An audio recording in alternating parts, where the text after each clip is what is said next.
1년 365일 그 많은 날 가운데 이러면 설교하기 제일 좋은 날이 언제일까요?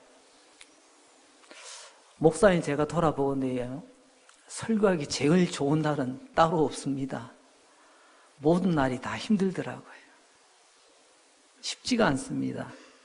특히 토요일쯤 되면요, 정신은 바짝 긴장이 돼 있고요, 때로는 막 근육이 떨리기도 합니다. 그리고 주일 오후 예배까지 모든 예배를 다 마치고 나면요, 몸이 흐물흐물해지는 것 같아요.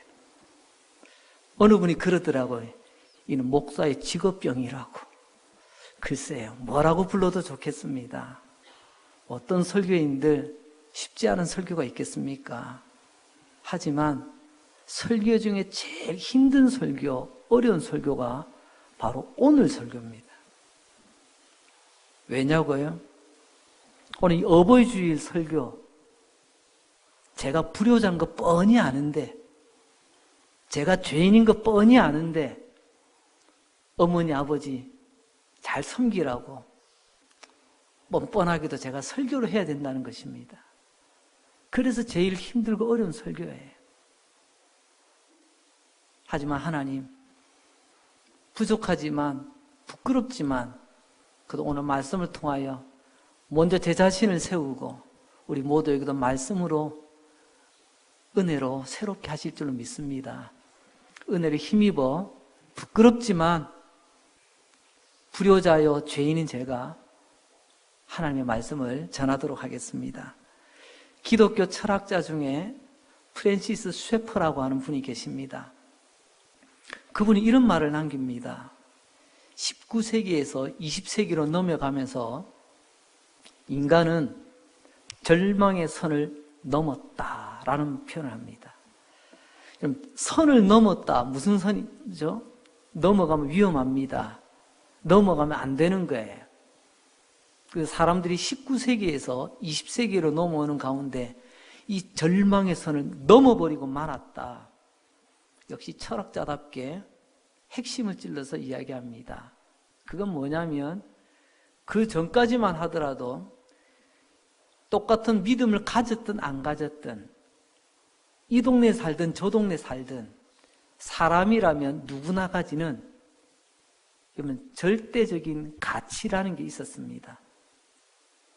비록 성경 안 읽어도 교회 안 다녀도 서로가 통하는 게 있었다는 거죠. 인간이라면 누구나 가지는 절대적인 가치, 이것을 어떤 사람은 진리라고도 표현하더라고요. 그런데 19세기에서 20세기로 넘어오면서부터 사람들이 꽤 똑똑해졌습니다. 그런 가운데 우리에게 절대적인 가치를 가진 것은 없다라고 떠들기 시작했습니다. 모든 건 다 상대적이랍니다. 그때 다르고 지금 다르고 이런 경우, 이런 상황 따라 다르답니다. 그 가운데서도 변하지 않고 신, 불신을 떠나 인종을 떠나 민족을 떠나 그래도 그나마 아직까지 인류 공통의 보편적 절대 가치로 자리 남아있는 것, 그게 바로 부모 공경의 진리일 것입니다. 우리 하나님께서도 십계명에서 이렇게 말씀하십니다. 출애굽기 20장 12절 말씀, 내 부모를 공경하라. 그리하면 내 하나님 여호와가 내게 준 땅에서 내 생명이 길리라. 너의 부모를 공경하라. 그래서 예수 믿는 사람이나 믿지 않는 사람이나 똑같이 받아들일 수 있는 아직까지 남아있는 인류 보편 가치, 절대 가치라고 말할 수가 있겠습니다. 그러면 공경한다는 것이 뭐죠? 이 공경한다는 말, 거기에 대해서 잠언은 아주 우리에게 구체적으로 잘 설명을 하고 있습니다. 먼저 결론적으로 미리 말씀을 드립니다. 부모 공경이란 무엇이냐? 첫째는요, 부모를 함부로 대하지 않는 것입니다. 둘째는요, 그 부모를 즐겁게 해드리고 기쁘게 해드리는 것입니다. 함부로 대하지 않는 것. 여러분, 이것은 행동입니다. 행동이 거칠지 않고 행동이 무례하지 않는 것. 이게 부모를 함부로 대하지 않는 것입니다. 잠언 23장 22절 말씀을 보면 너의 늙은 어미를 경히 가볍게 여기지 말라고 말씀하십니다. 여러분, 부모를 가볍게 대하지 않는 행동, 그리고 그렇게 여기는 것, 이건 태도의 문제거든요. 그리고 부모님을 즐겁게 해드리고 기쁘게 해드리는 것. 이거 비슷한 이야기를 어디서 들었는데요. 사람의 본분이 무엇인가? 우리 믿음의 질문에 우리는 대답합니다. 하나님을 즐거워하며 또 그분을 영원토록 기뻐하는 것. 여러분, 신앙의 원리나 효도의 원리는요, 원리의 형식적인 면에서는 똑같습니다. 신앙을 이야기할 때도 내용은 중요하지만 태도는 더 중요하다는 말씀 드렸지요. 부모님에 대한 효도, 공경도 마찬가지입니다. 내가 남들보다 용돈 많이 드린다고요? 남들보다 맛있는 거 사드렸다고요? 남들보다 더 멋진 곳을 여행 보내드렸다고요? 물론 귀합니다. 그러나 더 중요한 것은 부모를 향한 우리의 태도가 어떠했냐는 것입니다. 오늘 말씀하시죠. 경히 여기지 말라. 가볍게 여기지 말라. 이 말은 히브리어로 보게 되면요, 멸시하지 말라, 이런 말로 쓰여집니다. 잠언 20장 20절 말씀을 제가 한번 읽어드리겠습니다. 자기의 아비나 어미를 저주하는 자는 그의 등불이 흑암 중에 꺼짐을 당하리라. 이 대명천지에 누가 대놓고 어머니 아버지 대놓고 쌍욕을 하겠습니까? 오늘 여기서 말하는 어미 아버지를 저주한다는 말이 뭘까요? 여기서 저주라는 말은 히브리어로 보게 되면 시시하게 여기고 보잘것없이 여기고 하찮게 여기고 마지막에 보면 가볍게 여긴다라는 뜻이 있습니다. 즉 이 말을 다시 한번 해석하면 이런 거죠. 아버지나 어머니를 하찮게 여기며 가볍게 여기며 시시하게 여기는 바로 그 행동과 태도가 부모를 저주하는 행위라고 하나님은 우리에게 분명히 말씀하고 계십니다. 이런 사람에게 하나님께서는 이렇게 말씀하십니다. 자기 아버지나 어미를 저주하는 자, 그에게는 무엇이 기다릴까요?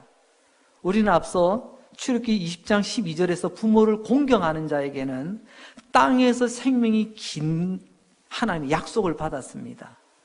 그러나 부모님을 저주하는 자, 즉 시시하게 보며 함부로 가볍게 대하는 그 사람에게는 등불이 흑암 중에 꺼짐과 같으리라. 등불이 꺼진다는 것은 죽는다는 것을 말합니다. 여러분, 어둠 속에서 꺼져가는 등불과 같은 이 하나님의 형벌. 그렇다면 우리는 이제 답을 찾았습니다. 여러분, 부모를 공경하는 것은 마땅한 것입니다. 자, 오늘 이 당연한 이 진리를 구체적으로 어떻게 우리에게 적용할 것인가? 먼저는 어떻게 부모님을 공경해야 되죠? 몇 가지 방법을 찾아봅니다. 첫째는요, 부모님의 말씀에 귀를 기울일 줄 알아야 됩니다. 오늘 잠언 23장 22절 말씀을 보면 너를 낳은 아비에게 청종하고, 우리는 훈련이 잘 되어 있습니다. 청종이란 뭐죠? 순종하는 거죠. 순종의 전제 조건이 뭐죠? 잘 듣는 것입니다. 여기서 나오는 청종, 잘 듣는다는 것은 두 가지 의미를 담고 있습니다. 왜 들어야 되죠? 부모님은 내가 경험하지 못하고 내가 살아보지 못했던 삶을 통해서 터득한 지혜가 있기 때문에 그렇습니다.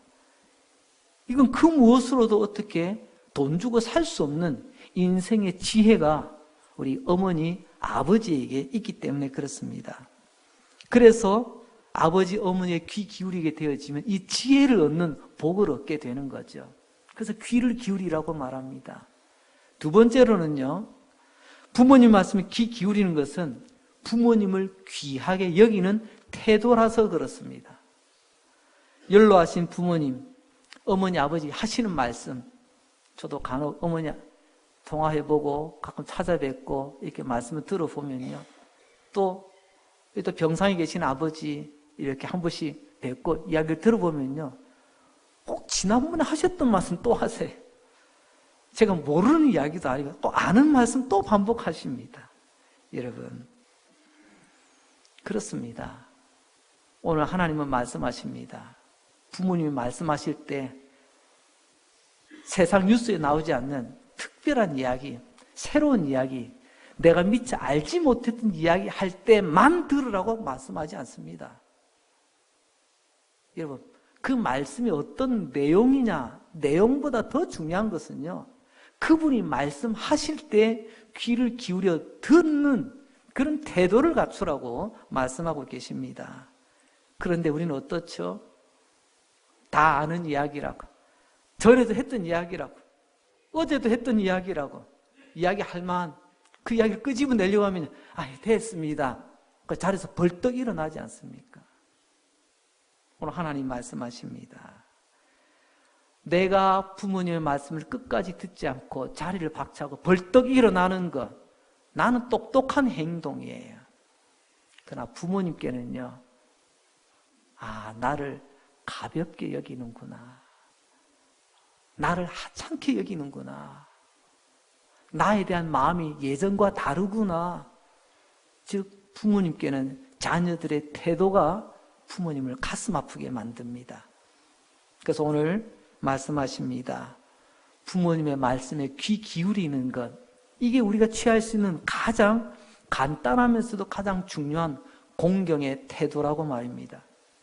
그리고 두 번째로 그 부모님을 즐겁게 해드리고 기쁘게 해드리랍니다. 오늘 잠언 23장 25절 말씀, 내 부모를 즐겁게 하며 너를 낳은 어미를 기쁘게 하라.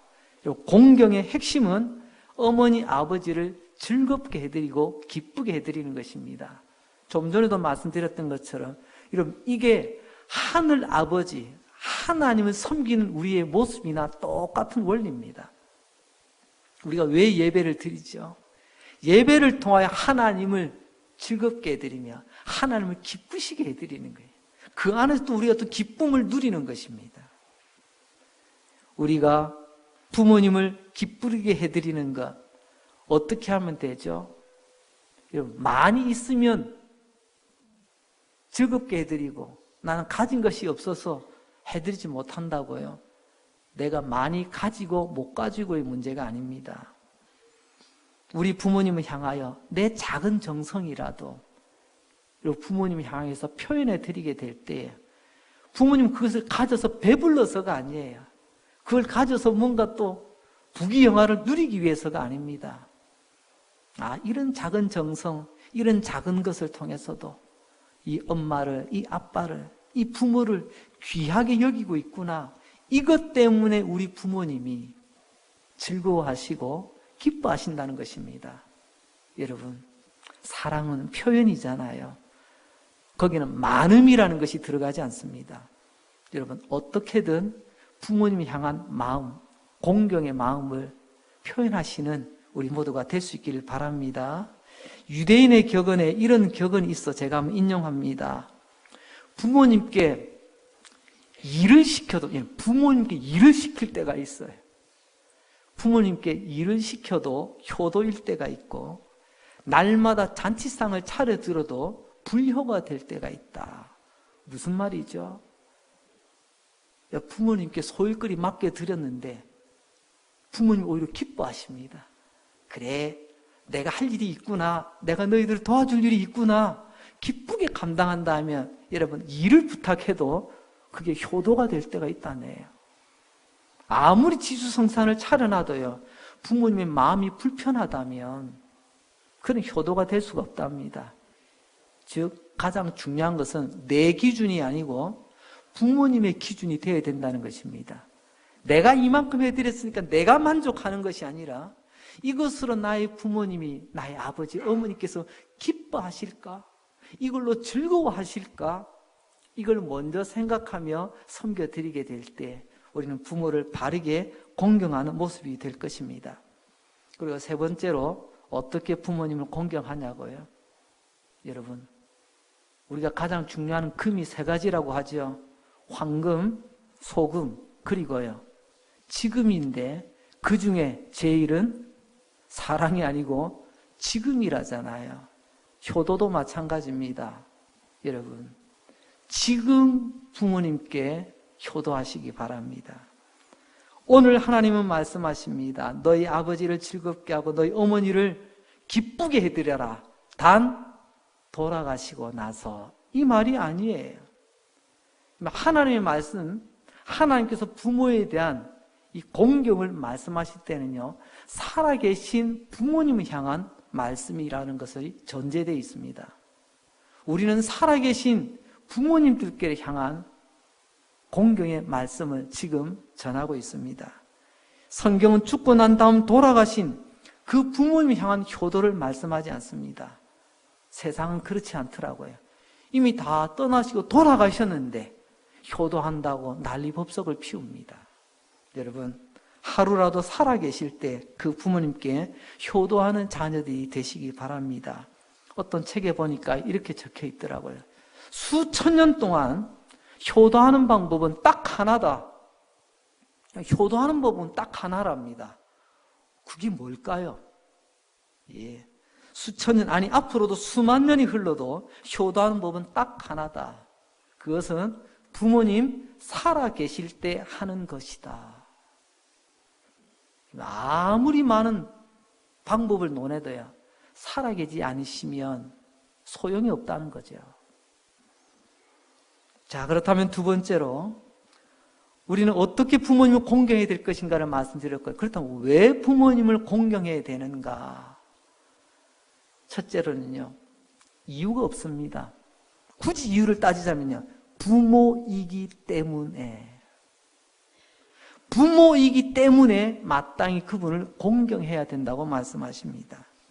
여러분, 철학자 이름 중에 칸트라는 이름은 한 번쯤은 아마 들어보셨을 거예요. 아이고, 어렵기로 소문나 있는 칸트의 철학. 그 칸트가 이런 말을 했습니다.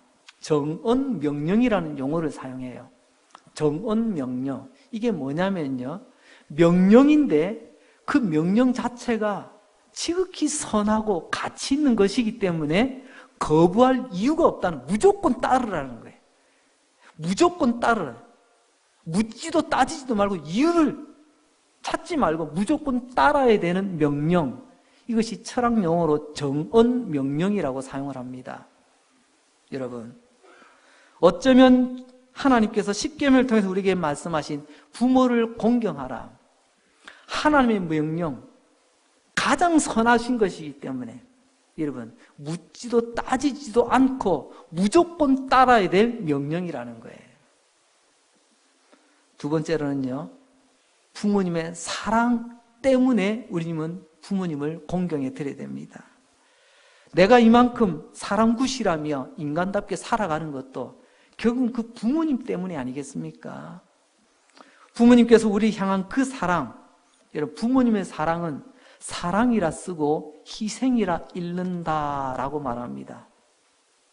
부모님은 사랑이지만 그 사랑을 한껍질 열어보니까요, 희생으로 가득 채워져 있어요. 우리 하나님의 사랑은 십자가에서 알 수가 있습니다. 나 같은 죄인 살리기 위하여 하늘 영광스러운 보좌 버리시고 인간의 몸으로 이 땅에 오셨습니다. 그리고 십자가에 달리시고 못 박히시고 창에 찔리시고 여러분 죽으셨습니다. 나 같은 죄인 위하여 십자가에서 못 박히시고 옆구리에 창에 찔려 물을 다 쏟으시고 피를 다 쏟으시며, 그게 우리를, 저와 여러분을 사랑하신 하나님의 사랑 아닌가요? 근데 그 사랑은 희생이잖아요. 십자가의 그 희생이 나의 사랑이었습니다. 우리 부모님도 마찬가지입니다. 우리 어머님의 자궁이 터져 물이 쏟아지고 피를 쏟아 여러분 나를 사람 되게 해주셨잖아요. 나를 세상 구경시켜 주셨잖아요. 십자가에서 보여주신 그 하나님의 물과 피를 다 쏟으신 사랑을 여러분 가장 확실하게 눈으로 볼 수 있는 바로 그 장면이 우리 부모님의 사랑 아닌가요? 부모님은 그렇게 우리를 사랑하셨습니다. 그 사랑, 아니 그 희생 때문에 내가 사람답게 오늘도 사람 굿이라며 살아가고 있다는 것 우린 절대로 잊어서는 안 될 줄로 믿습니다. 잠언 23장 22절과 25절 말씀을 보면 너를 낳은 아비에게 청종하고 너를 낳은 어미를 기쁘게 하라 그렇게 말씀합니다. 여러분 성경은 아버지도 나를 낳았고 어머니도 나를 낳았다라고 말씀하십니다. 낳았다. 히브리어 원어를 보니까요. 낳았다는 거 물론 뭐 출산의 의미가 있겠지요. 그래서 여기에서 좀 더 확장된 의미가 있습니다. 산고를 겪었다. 산통, 큰 고통을 겪었다. 이 말이 똑같이 쓰여집니다. 2,000~3,000년 전 그 시절 그 지역에 산부인과가 제대로 있었을까요?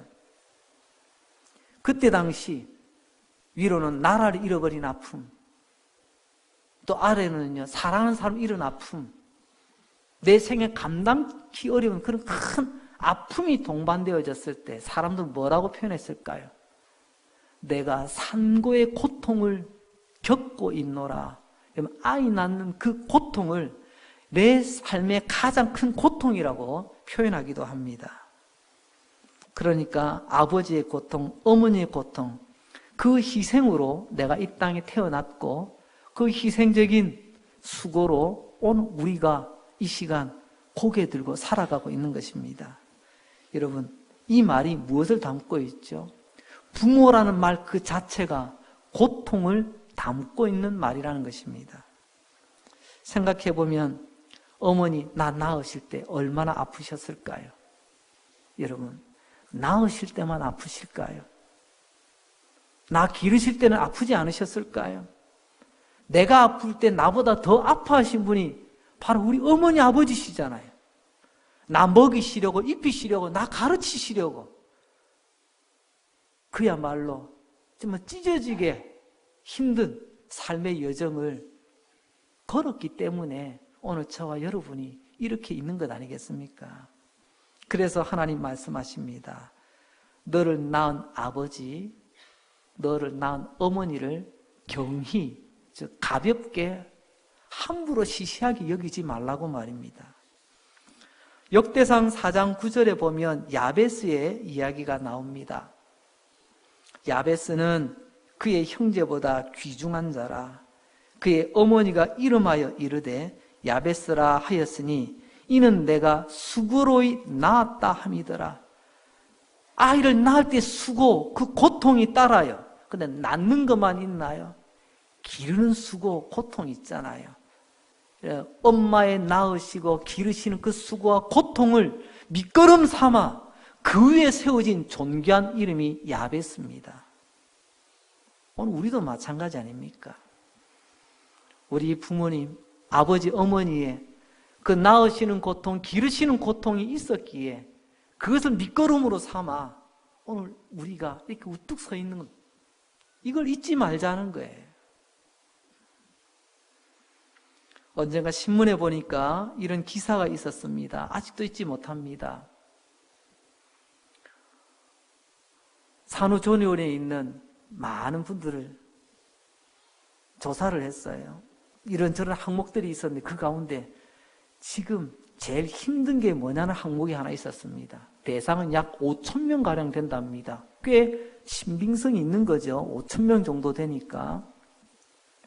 거기 항목에 지금 제일 힘든 게 뭐냐고 물었는데 거기에 4분의 1, 즉 25% 정도가 이런 대답을 했답니다.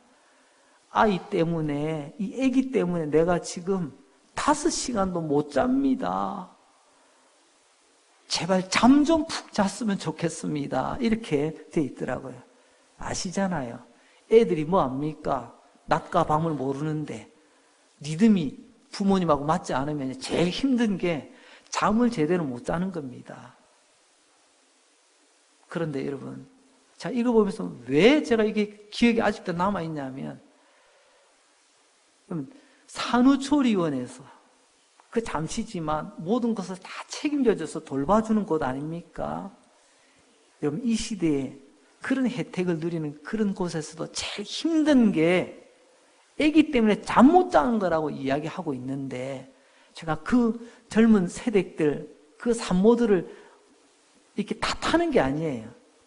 그들도 그렇게 힘들다고 한다면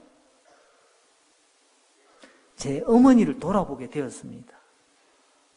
나를 낳을 때 그 시절에 산후조리원, 여러분 그런 꿈도 못 꿔요. 있지도 않았지만 방구석에서, 병원도 아니에요, 방구석에서 어떻게 애를 낳으셨어요. 이후로 키우십니다. 여러분 몇 시간 정도 주무셨을까요? 지금 이렇게 가장 좋은 환경 속에서도 애 때문에 잠을 못 자겠다고 힘들어하는 이런 시대 속에서, 그러면 그때 그 시절 우리 엄마 아빠는 나를 어떻게 키우셨나? 다시 한번 돌아보게 되었습니다. 여러분, 그렇습니다. 우리를 그렇게 쉽게 키우신 게 아니더라고요. 그걸 부모님의 사랑이라고 하고 우리는 희생이라고 읽을 수밖에 없는 이유입니다. 이정록 씨가 쓴 시 한 편입니다. 제목은 연탄이라고 하는 시예요. 제가 한번 낭독해 드리겠습니다. 아비란 연탄 같은 거지. 숨구멍이 불구멍이지. 달동네든 지하 단칸방이든 그 집 가장 낮고 어두운 곳에서 한숨을 불길로 뿜어 올리지. 헉헉대던 불구멍 탓에 아비는 쉬 부서지지. 갈 때 되면 그제서야 낫달처럼 창백해지지. 이 시 역시도 가슴이 짠합니다. 호강 한번 누려보지 못하고 화려한 인생 한번 살지 못했던 우리네 아버지들, 가족을 위하여 연탄 구멍 사이로 이러면 삶의 무게를 한숨으로 내시고 그것을 온몸을, 그의 삶을 불태워 가족들을 부양하셨던 우리네 아버지들, 이제 살만한가 싶었는데 돌아보니까 부서지기 쉬운, 여러분 낫달 무슨 뜻인지 알겠죠? 저 푸른 하늘 낮에 달이 떠보세요. 무슨 색이죠? 하얗습니다. 낮에 뜨는 달은 하얘요. 분명히 새까만 연탄이었는데 우리를 위해서, 가족을 위해서 그렇게 불태웠던 삶의 뒷모습은 허연 연탄재, 조금만 부딪히면 깨지기 쉬운 그런 모습으로 바뀌어 있더라는 거죠. 우리네 아버지들이 바로 그런 아버지십니다. 또 보니까 바보라는 글이 있습니다. 맨날 지는 사람은 바보다. 맨날 참는 사람은 바보다. 맨날 속는 사람은 바보다. 그런데 그 바보가 우리 엄마, 우리 아빠다. 우리는 엄마 아빠와 싸우면서 왜 엄마 아빠는 우리에게 지셨을까요? 똑똑하지 못해서요? 힘이 없어서가 아니지 않습니까? 자식들을 위해서 져주신 거죠. 그런데 우리는 생각했습니다. 내가 우겨서 이겼다고. 내가 설득해서 이겼다고. 내가 똑똑해서 이겼다고. 그런 바보 같은 사랑이 있었기 때문에 오늘 우리가 있는 것 아니겠습니까? 언젠가 드라마에 우리 대한민국의 많은 사람들 가슴을 울렸던 한 어머니의 대사가 있습니다. 참 지지로 박복한 삶을 살았던 한 여인, 아버지로부터도 사랑받지 못하고 그렇게 힘들게 지내시다가 자녀들마다 속썩이는 그런 자녀들 품에 안고 힘겨워하는 어머니, 딸이 어머니 붙들고 울면서 하소연합니다. 이런 못난 딸, 나 이제 떠나면 되잖아. 엄마라는 그 꼬리표 이제 떼면 되잖아. 엄마라는 꼬리표 떼면 이제 엄마 괜찮지 않아. 그러자 엄마가 그 딸을 부둥켜 안고 이렇게 이야기를 합니다. 얘야, 엄마는 사표를 낼 수가 없어. 우리 부모님이 그렇잖아요. 우리는요, 조금만 기분 나쁘면 사표 냅니다. 에이, 더러워서 못하겠네. 기분 나빠서 못하겠네. 나를 뭘로 보고. 이런 저런 이유로 우리는 사표를 던질 수 있어요. 그러나 우리 아버지, 우리 어머니는 그 사표도 쉽게 못 냅니다. 이런 부모를 향해 하나님 말씀하십니다. 그런 부모 가볍게 여기지 말고 함부로 대하지 말고 그분들 즐겁게 해드리고 기쁘게 해드리라고 말입니다. 우리가 부모를 함부로 대하는 사람, 우리가 보기도 눈살이 찌푸려지는데요. 우리 하늘 아버지께서도 가만히 계실까요? 그래서 하나님께서는 말씀하십니다. 여러분, 부모를 함부로 대하는 사람, 그 사람이 목사라 할지라도 천하의 갑부라 할지라도 하나님 예외가 없으십니다. 잠언 30장 17절은 이렇게 말씀합니다. 아비를 조롱하며 이미 순종하기를 싫어하는 자의 눈은 골짜기의 까마귀에게 쪼이고 독수리 새끼에게 먹히리라. 아주 무서운 말입니다. 이 말은 부모를 조롱하는 자, 가볍게 여기는 자, 함부로 대하는 자에 대한 하나님의 준엄한 심판입니다. 하나님은 부모를 함부로 대하는 자의 눈을 미워하십니다. 눈빛을 보면 알 수 있거든요. 부모님을 공경하는지, 부모님을 함부로 대하는지. 사람은 눈빛을 보면 알잖아요. 저 사람이 나에게 선하게 대하는지, 나에게 불편하게 대하는지. 그래서 하나님께서 그 눈을 쪼아버리신답니다.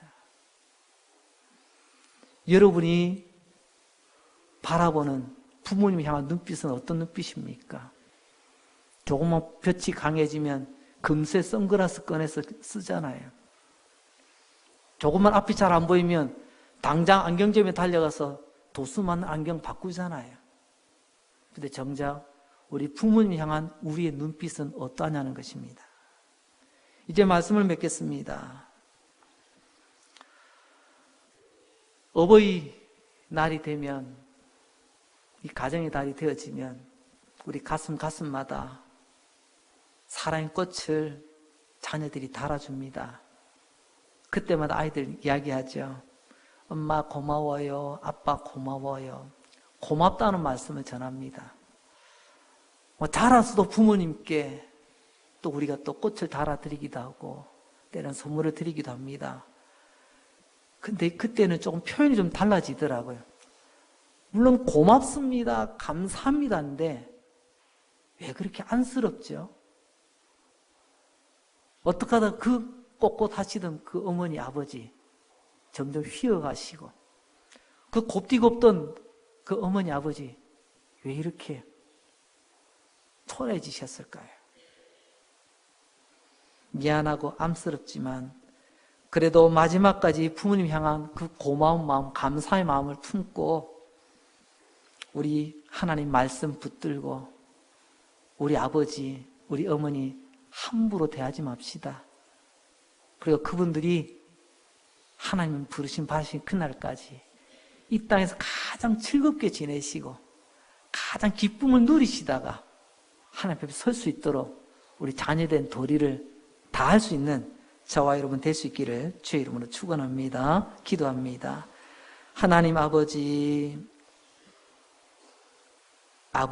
어머니란 이름만 나와도 우리 가슴이 참 떨리고 부끄럽고 후회가 되며 회개가 됩니다. 감히 누가 여기서 부모에 대해서 자신 있게 설교할 수 있겠습니까? 누가 감히 아버지, 어머니에 대해서 자신 있게 아멘하며 이 말씀을 받을 수가 있겠습니까? 허물과 부족함 밖에 없는 우리를 불쌍히 여겨주시고 용서하여 주시옵소서. 지나놓고 보니까 내가 왜 그렇게 엄마 아빠를 이겨먹으려고 했고 속이려고 했고 내가 참지 못하며 아버지 어머니 말씀하실 때 벌떡벌떡 일어났던가. 아버지 부끄럽습니다. 용서하여 주옵소서.